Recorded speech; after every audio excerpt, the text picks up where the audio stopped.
Hi friends, இன்னைக்கு பார்க்க போகிற ரெசிபி வந்து மஷ்ரூம் ரெசிபி தான். இது இட்லி, தோசை, சப்பாத்தி, பூரி எல்லாத்துக்குமே நம்ம சைட் டிஷ்ஷாக வச்சு சாப்பிட்லாம்.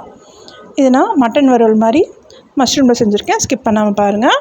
என் சேனலில் ஃபஸ்ட் டைம் பார்க்குறீங்கன்னா என் சேனலுக்கு சப்ஸ்கிரைப் பண்ணிக்கோங்க. பக்கத்தில் இருக்க பெல் ஐக்கனை கிளிக் பண்ணுங்கள். நான் ஆப்ஷன் இருக்கும், கிளிக் பண்ணாத என்னோடய வீடியோஸ் உங்களுக்கு நோட்டிஃபிகேஷன் வரும். இப்போ வாங்க நம்ம வீடியோக்குள்ளே போகலாம்.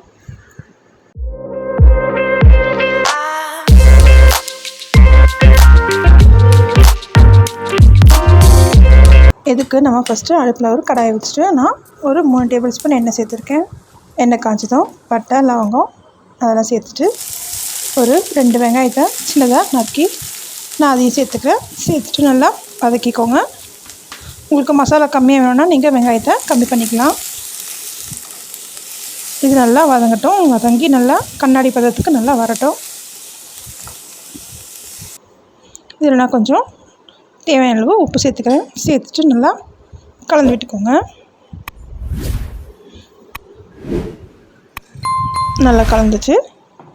ஒரு 2 டேபிள் ஸ்பூன் இஞ்சி பூண்டு பேஸ்ட்டு இதையும் சேர்த்து நல்லா பச்சை வாசனை போகிற வரைக்கும் நல்லா வதக்கிக்கோங்க. அது நல்லா வதங்கினதும் ஒரு 1/4 ஸ்பூன் மஞ்சள்தூள், 2 டேபிள் ஸ்பூன் மிளகாய்த்தூள்,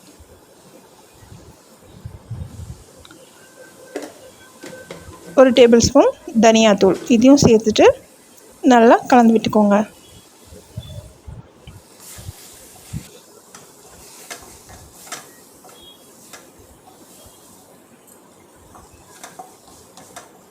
நல்லா கலந்துக்கோங்க.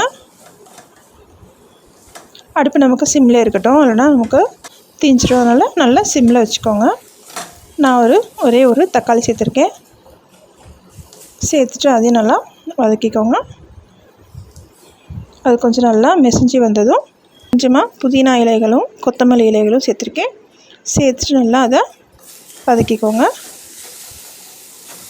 நல்லா மசிஞ்சு எல்லாம் நல்லா ஒன்றா வந்ததும் நம்ம மஷ்ரூமை சேர்த்துக்கலாம். அந்த மஷ்ரூமை ஃபஸ்ட்டு நான் வாஷ் பண்ணி 2 பீஸாக நான் கட் பண்ணி வச்சுருக்கேன்.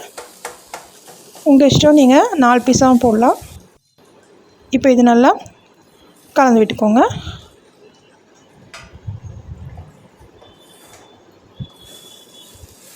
நம்ம தண்ணியில் எதுவும் ஊற்ற தேவையில்ல. நல்லா கலந்து விட்டுட்டு கொஞ்சம் அடி பிடிக்கிற மாதிரி தான் இருக்கும். நம்ம அதுக்கு அடுப்பை நம்ம சிம்மிலே வச்சுக்கணும்.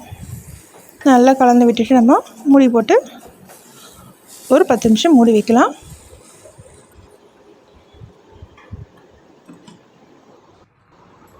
இப்போ 10 நிமிஷம் ஆச்சு.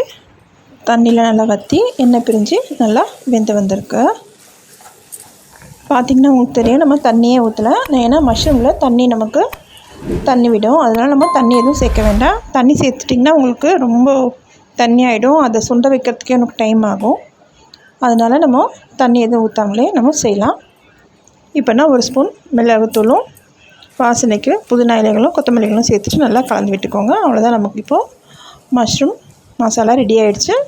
இது உங்கள் வீட்டில் செஞ்சு பார்த்துட்டு உங்களோட ஃபீட்பேக் சொல்லுங்கள். இந்த வீடியோ உங்களுக்கு பிடிச்சிருந்தா லைக் பண்ணுங்கள், ஷேர் பண்ணுங்கள், கமெண்ட் பண்ணுங்கள். தேங்க்ஸ் ஃபார் வாட்சிங்.